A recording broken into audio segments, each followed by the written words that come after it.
Nous sommes en guerre.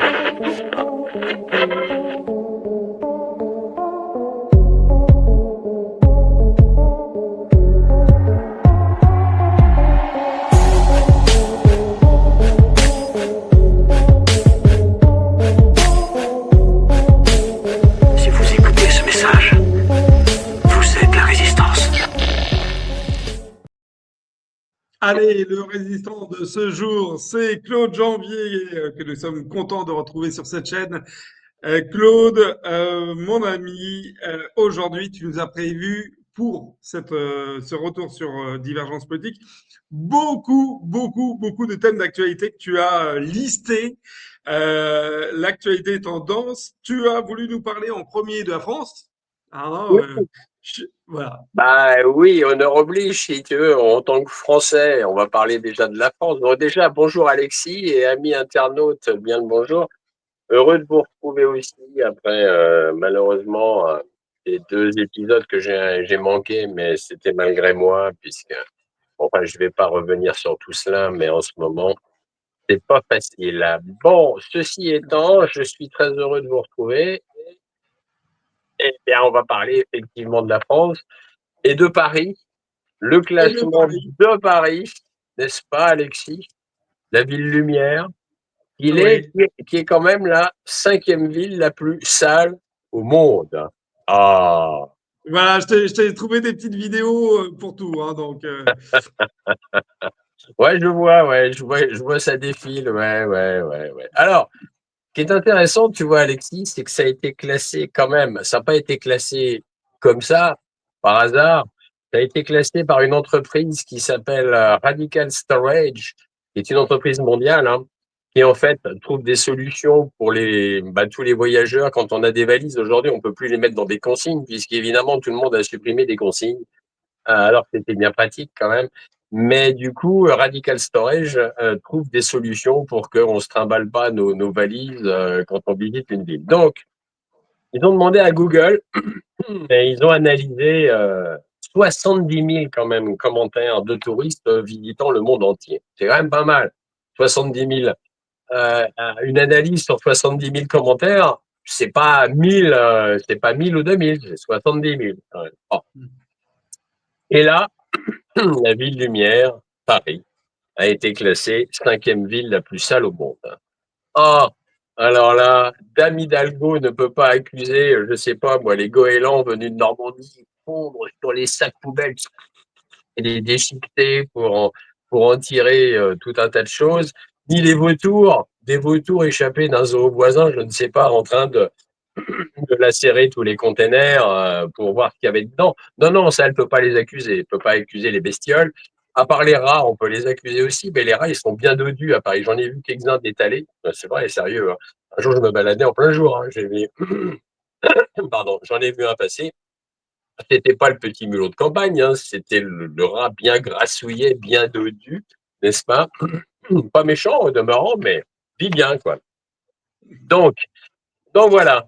Donc, et voilà. Alors évidemment, Dame Hidalgo, tout d'un coup, elle veut pointer absolument un rayon qu'elle voudrait peut-être paralysant, tu vois, genre, pour ceux qui se permettent quand même de la critiquer et de divulguer ce constat. Alors évidemment, son rayon paralysant, c'est tout de suite, quand on émet un doute sur ses capacités à bien gérer Paris, on se fait traiter de fasciste, de facho, de réac, d'extrême droite, voire peut-être d'antisémite. Aujourd'hui, c'est tout ça, c'est la mode, c'est un gros paquet de mode, de mots à la mode.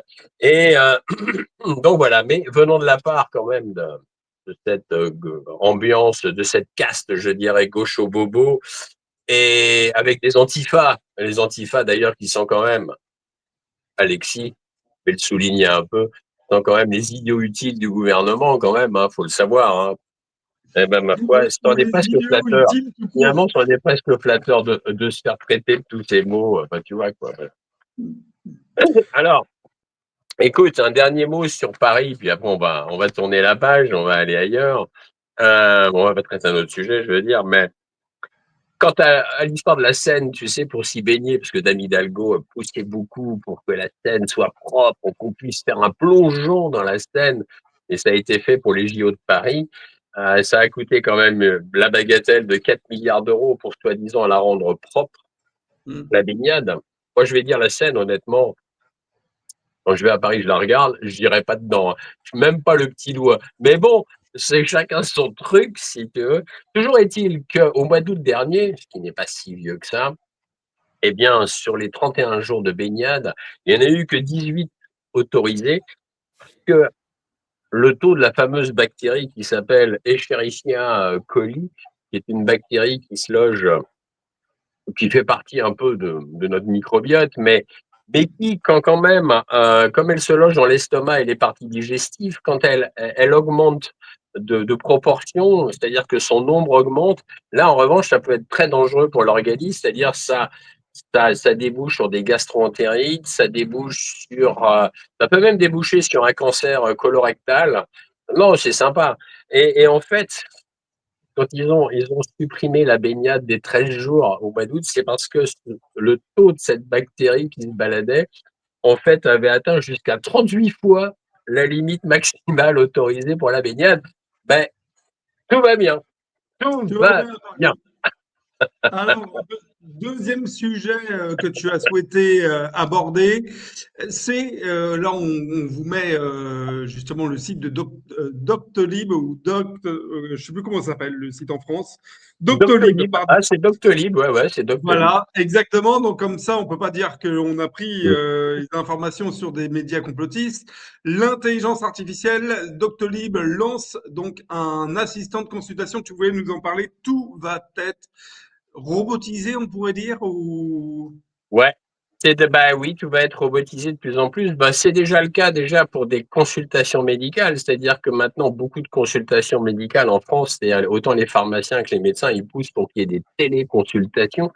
C'est-à-dire que maintenant, en fait, on bouge plus de chez soi, il y a plus de diagnostic physique, il y a plus d'examen physique de la personne. Plus ça va, plus bah, on va avoir un vague tout vive en face sur un écran.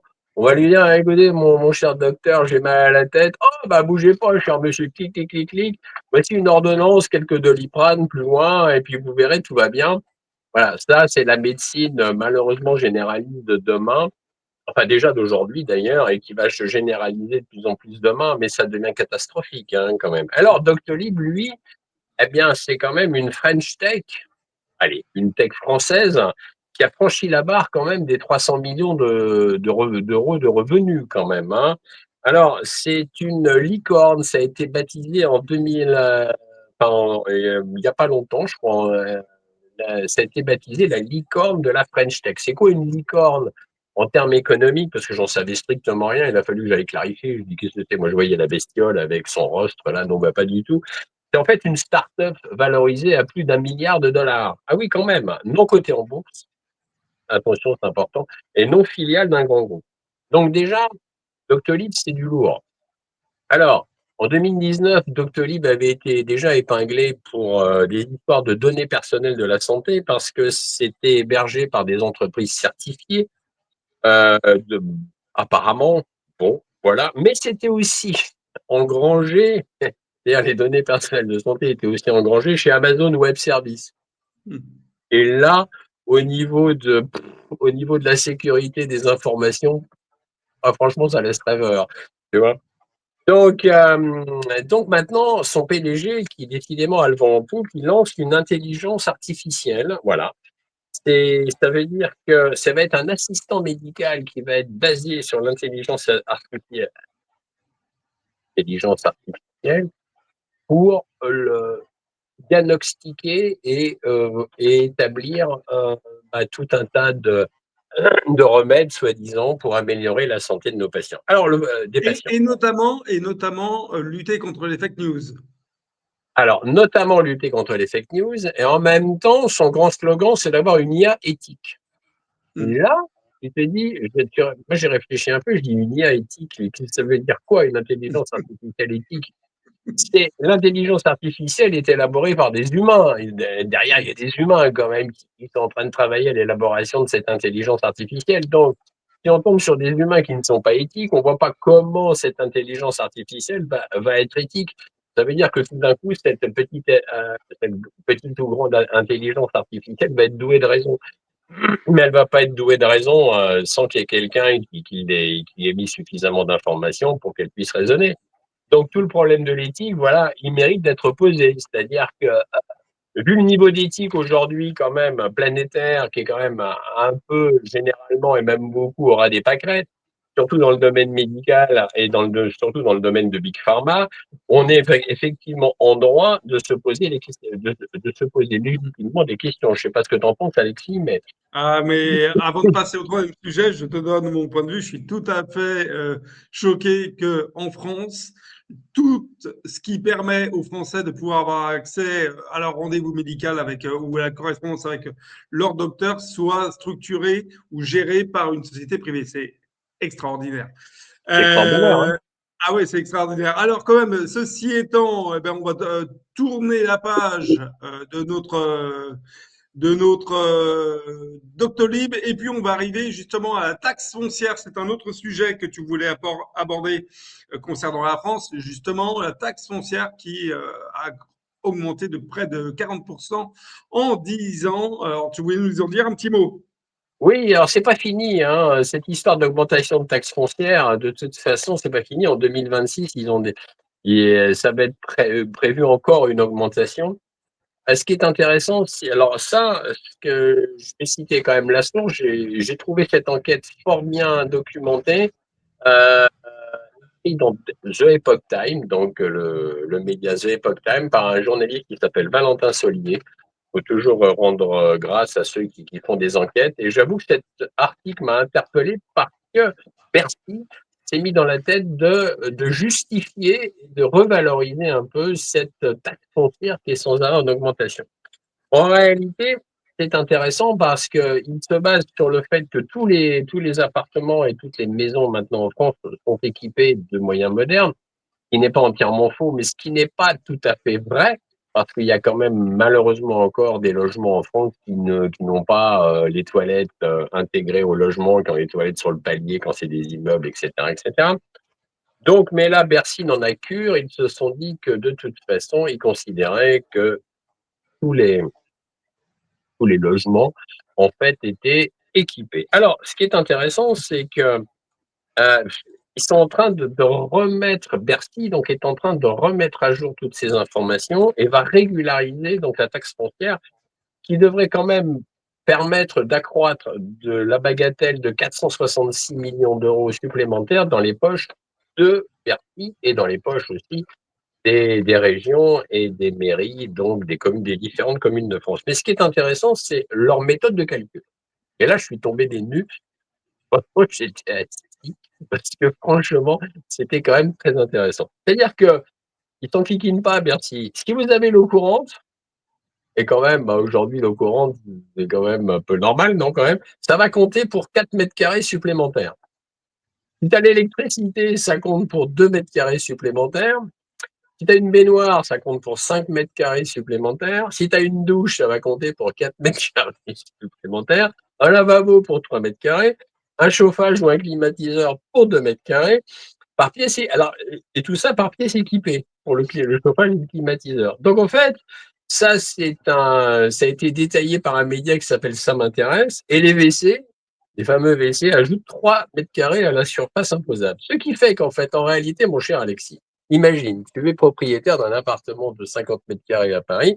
Eh bien, virtuellement, ton appartement, il se transforme en 83 mètres carrés. C'est intéressant. C'est-à-dire que de 50 mètres carrés, tu passes à 83 mètres carrés. Alors, tu habites toujours dans 50 mètres carrés, mais ton appartement, suivant le calcul de Bercy, il mesure virtuellement 83 mètres carrés et il est imposé sur 83 mètres carrés. Et là, Bien on peut dire entendu. merci beaucoup. Ouais. Merci beaucoup. Voilà, ça finit ce dernier thème pour la France. Alors, il y en a un tout dernier, un petit peu. Tu veux nous faire une petite immersion dans un colloque qui a été organisé par HEC Alumni. Ouais. Regardez, parce que c'est en lien avec les États-Unis notamment. Donc, on va le garder après, qu'on va revenir sur les États-Unis et on va passer directement à BlackRock. Alors, BlackRock, il faut juste que je retrouve ma petite vignette. Où est ma Bah, vignette? Elle est là. tu veux, tu Elle veux, est ici. Voilà. BlackRock, donc, qui veut faire la main basse sur les blockchains.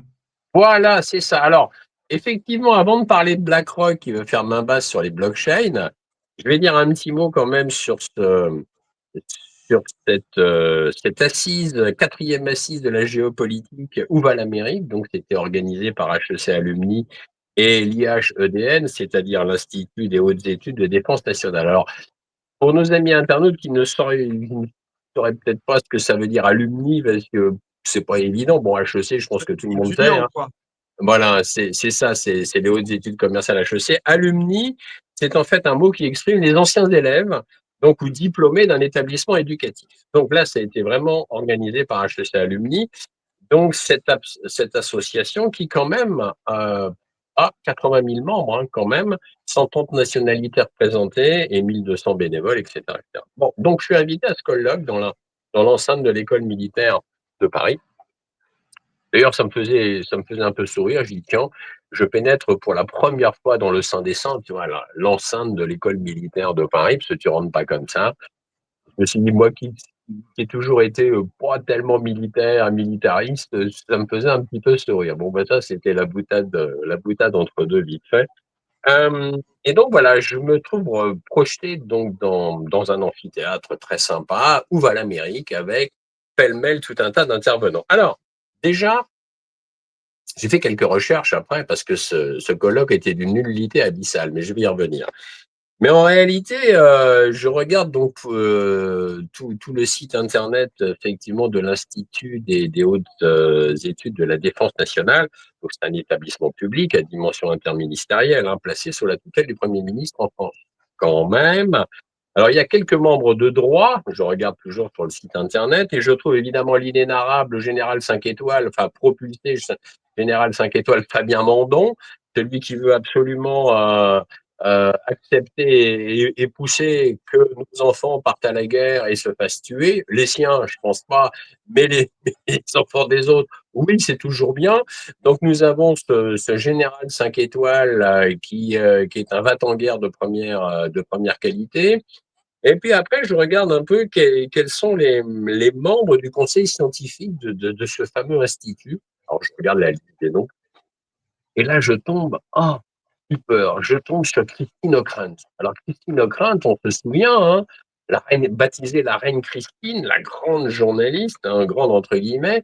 Je fouille un peu quand même, parce que je me suis remémoré un peu son CV. Elle est quand même membre du siècle, hein, du club du siècle. Elle a participé à plusieurs reprises au Bilderberg. Elle est membre de tout un tas de think tanks. Et surtout, elle est membre d'honneur de la French American Foundation. La fameuse French American Foundation, dont mon ami François Lagarde et moi-même, nous en avons relaté l'existence quand même dans l'État profond, tome 2, l'État profond français, tome 2, puisqu'en fait, tous nos politiciens et notre intelligentsia politique et médiatique, en général, sont passés par la French American Foundation, où ils passent toujours, et avec en plus une petite couche supplémentaire avec le Young Global Leader créé par notre ami Klaus Schwab, ami entre guillemets bien entendu, en 2004. Donc Christine Ockrent est parfaitement dans le mot scientifique, enfin, Alors, Claude, qu'elle est sur son CV, elle a fait aucune étude scientifique. Donc déjà, elle fait du conseil scientifique de l'Institut des hautes études de la défense nationale. Donc déjà, ça pose quand même sérieusement des questions. Alors après, bon, je ne vais pas énumérer tous les intervenants qu'il y avait, mais enfin, pêle-mêle. Il y avait quand même directeur du cabinet de la ministre déléguée auprès de la ministre des Armées, le président de l'European American Chamber of Commerce France, des ambassadrices, des ambassadeurs, amiraux, généraux, vice-présidente quand même de l'Institut Jacques Delors. Ah oui, quand même. Politologue spécialiste soi-disant des USA, avocate franco-américaine, directeur général de stratégie et durabilité chez Total Energy. Alors lui, je vais y revenir un peu plus tard, du responsable de l'IFRI, Institut français des relations internationales, sous-directrice des affaires stratégiques de la sécurité et du désarmement du Quai d'Orsay, quand même, directeur de l'IRI, de l'Institut des relations internationales et de la conseillère spéciale du président du German Marshall Fund. Et là, j'ai appris un truc parce que pour moi, le plan Marshall, c'était terminé depuis les années 50, hein, mais pas du tout. Le German Marshall Fund existe toujours et existe même de plus en plus puisque, en regardant sur Wikipédia, et là, il n'y a même pas besoin d'aller chercher loin les informations, eh bien, on se rend compte que depuis le lancement de l'opération spéciale du président Poutine en Ukraine, il y a tout un chapitre consacré sur le site du German Marshall Fund à l'Ukraine. Pour le redressement de l'Ukraine, ça veut dire qu'il va y avoir des fonds d'aide à la destination de la société civile ukrainienne, il va y avoir des fonds d'aide et de soutien financier aux médias ukrainiens, il va y avoir de l'argent qui va être déversé par millions pour reconstruire le pays, etc., etc. Donc déjà, c'est pas neutre du tout. Et pour terminer cette affaire du German Marshall Fund, eh bien, peur, je vois qu'Emmanuel Macron, en 2004, donc Emmanuel Macron, en 2004, n'était pas élu, puisqu'il a été élu en 2017. 2004, il aurait bénéficié de l'aide du German Marshall Fund.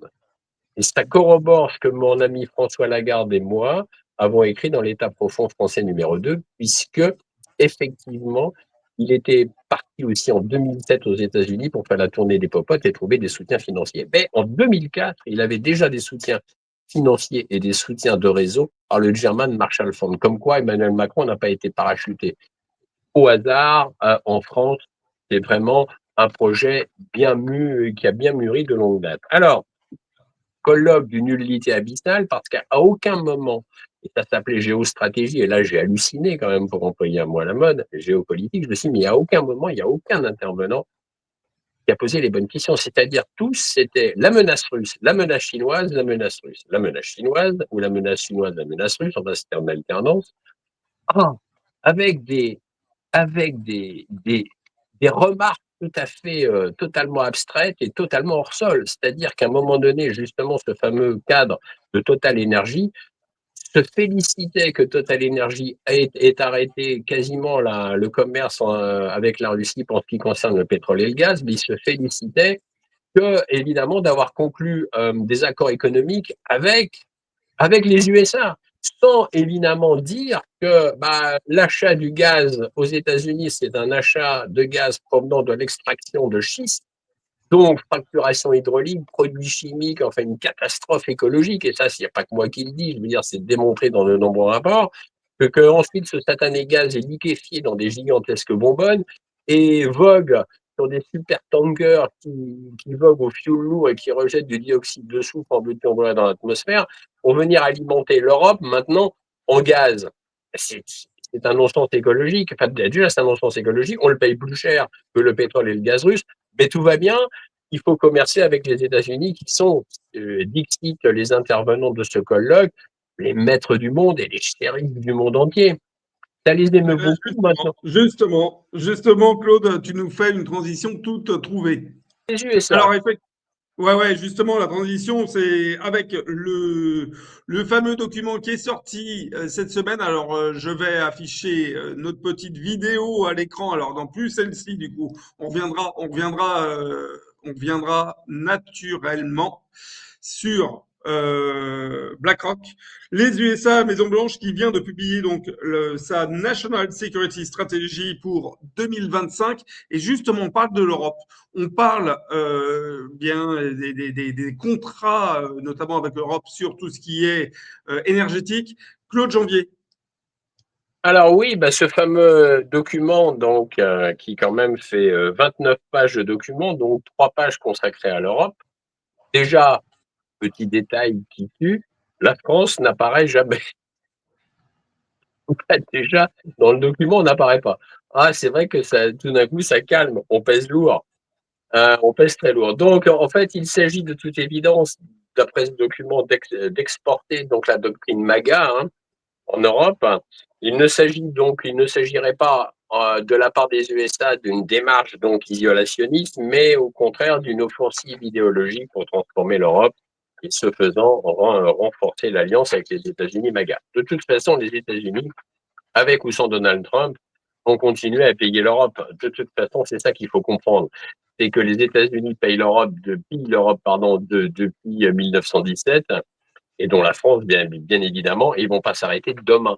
Même si Donald Trump veut freiner un peu, il est à profond derrière américain et l'oligarchie financière mondiale internationale va pas freiner comme ça.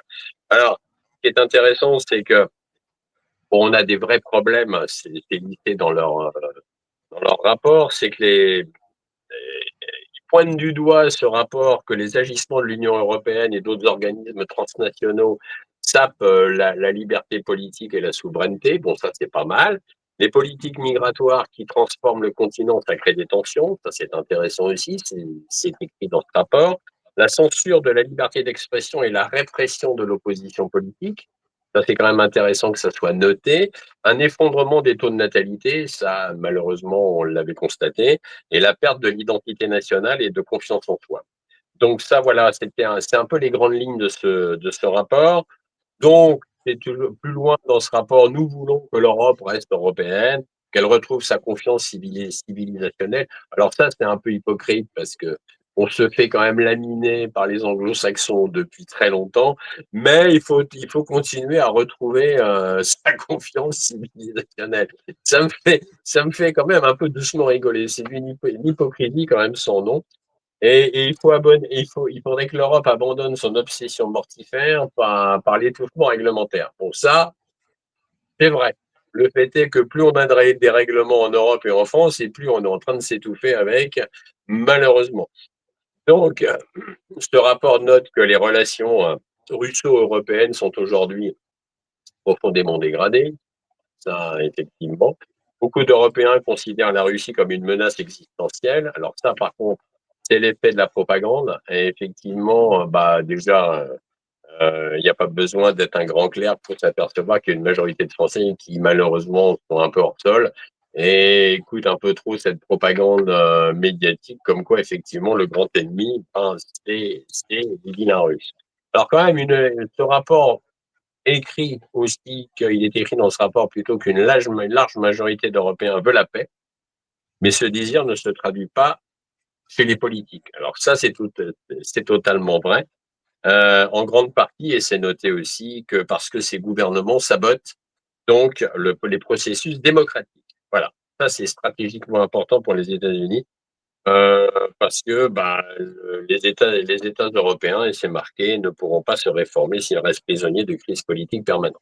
Bon, c'est gentil de la part de ce rapport, sauf que les États-Unis sont derrière quand même un petit peu en Europe et dans le monde entier.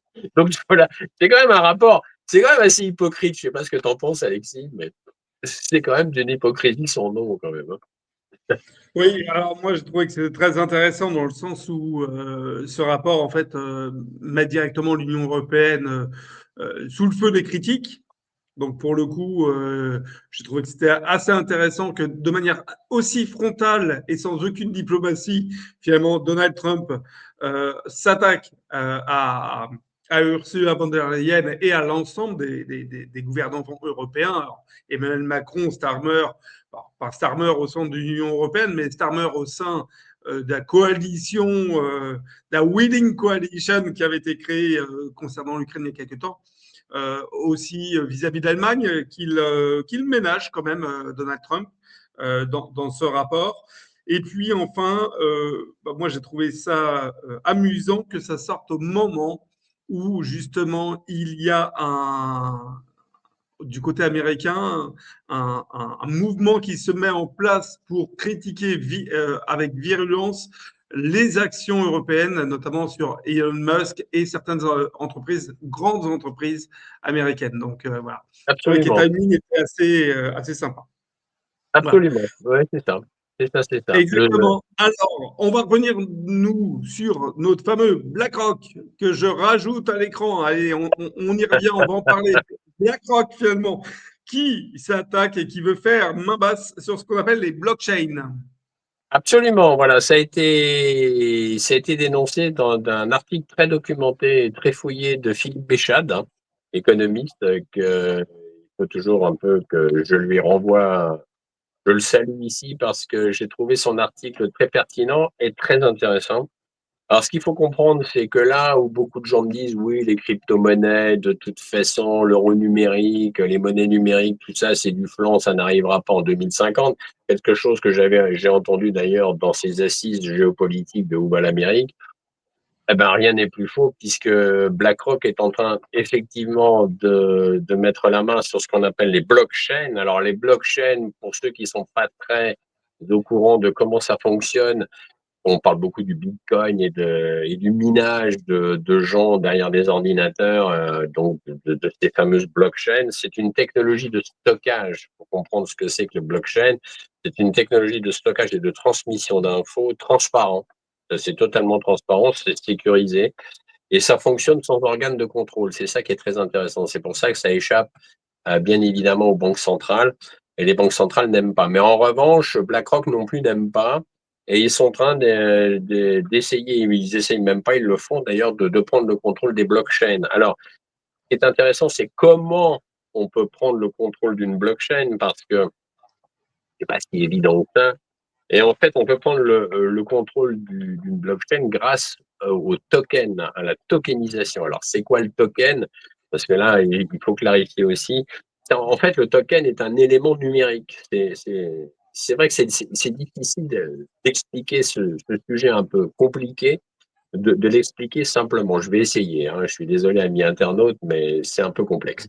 Le token, c'est un élément numérique. C'est un élément numérique qui représente une valeur, en fait, ou un actif mais qui ne peut pas être échangé directement contre de l'argent liquide. Donc, blockchain, donc ce système sécurisé de transmission des données et de stockage, et à l'intérieur de ces blockchains, il y a des tokens qui en fait sont des éléments numériques, comme je viens de le dire, et qui représentent une valeur ou un actif. En fait, en réalité, BlackRock est en train de contrôler les blockchains via les tokens, c'est-à-dire qu'il s'assure de contrôler de plus en plus cet ensemble de tokens, donc cet ensemble de valeurs numériques, de façon à contrôler totalement toutes les blockchains. Alors, euh, euh, les tokens peuvent avoir une valeur, en fait, intrinsèque déterminée par l'actif qu'ils représentent. Parce que tout ça, un token peut représenter un actif, comme le Bitcoin, comme l'Ethereum, par exemple, qui sont des crypto-monnaies, ou d'autres cryptos. Et en réalité, un token, ça représente une valeur intrinsèque et ça va être déterminé par la valeur de l'actif qu'il représente. Mais alors, évidemment, tout actif, en fait, tokenisé, entre guillemets, pourrait être revendu et être instantanément converti en stablecoin, c'est-à-dire c'est d'autres tokens. Je sais, c'est un peu compliqué, je suis désolé, mais il faut essayer de comprendre ce sujet parce que c'est le sujet d'aujourd'hui et ça va être le sujet de demain. C'est-à-dire qu'aujourd'hui, on est en pleine mutation pour comprendre de la monnaie. Et on passe d'une monnaie papier à une monnaie totalement virtuelle et ça va pas se faire en 2050. Ça commence à s'enclencher aujourd'hui et ça va être demain. Donc, ces tokens vont être convertis en stablecoins, c'est-à-dire c'est d'autres tokens en fait, à l'initiative du client, mais ça va être quasiment sans frais, il faut le savoir, et sans intermédiaire. Alors, ce qui veut dire que tous les intermédiaires, tous les brokers en fait, tous les cabinets de courtage, euh, ben, ça va les éliminer. Donc, ça veut dire que BlackRock, en faisant cela, en contrôlant tout ce système, va se récupérer une part de gâteau impressionnante, hein, et qui va se chiffrer, bien entendu, en milliards de dollars. Et c'est eux qui vont vraiment contrôler sur toute la surface du globe tous ces éléments. Alors, évidemment, ça ne va pas se faire demain, ils sont en train de le mettre en place, mais il faut comprendre ce processus. Et à partir du moment où on comprend ce processus, eh bien, c'est un peu, ça finit par être plus clair. Et alors après, la bonne question, c'est qu'est-ce qu'on peut faire contre ça? Pour l'instant, malheureusement, pas grand-chose, hein. C'est en marche. Alors, ce qu'il faut comprendre, c'est que BlackRock est bien loin de s'éteindre pour l'instant, parce que BlackRock, quand j'ai écrit mon livre Les Démasqués, où je dénonçais BlackRock à l'époque gérait 9 000 milliards d'actifs, septembre 2023. Aujourd'hui, BlackRock gère 11 500 milliards d'actifs. Ça veut dire qu'en l'espace de 2 ans, BlackRock a augmenté sa fortune de 2500 milliards d'actifs. C'est pas rien, hein. C'est pas juste une augmentation de 10 euros, hein. Voilà. Alors maintenant, ce qu'il faut comprendre, et pour terminer ce sujet, c'est que BlackRock, évidemment, via son supra-logiciel Aladdin, qui est un acronyme, hein, je le répète, Asset, Liability, etc., etc., ça colle parfaitement avec la légende merveilleuse Aladdin, etc., on frotte la lampe, hein, bon génie. Ça, c'est pour rassurer le subconscient collectif. Mais, entre parenthèses, c'est 5000 ordinateurs branchés en réseau qui font la pluie et le beau temps sur les bourses internationales et qui vont faire la pluie et le beau temps sur toutes ces blockchains et ces tokens. Voilà, j'espère avoir été un peu clair. Je suis désolé, amis internautes, si ça paraît un peu touffu, mais malheureusement, le sujet n'est pas Parce que simple. technique. C'est un sujet, effectivement, tu l'as dit, technique, mais qui est extrêmement passionnant parce que c'est, je reprends tes mots, c'est le sujet actuel, mais c'est surtout le sujet de demain. Je suis d'accord avec toi 1000 fois. Comprendre ce qui est en train de se passer, c'est comprendre ce qui va nous arriver et comment on va Absolument. être mangé tout cru. Alors, tout dernier thème de cette émission. Alors, tu as souhaité nous parler de la Moldavie qui est le centre névralgique de la confrontation entre la Russie et l'Occident. Absolument, oui. Ce petit État qui, en fait, est frontalier avec la Transnistrie, ce petit État-là, donc la Transnistrie qui est en fait quasiment indépendant, mais qui est coincé entre la Moldavie et l'Ukraine, c'est-à-dire la Moldavie, la Transnistrie, l'Ukraine.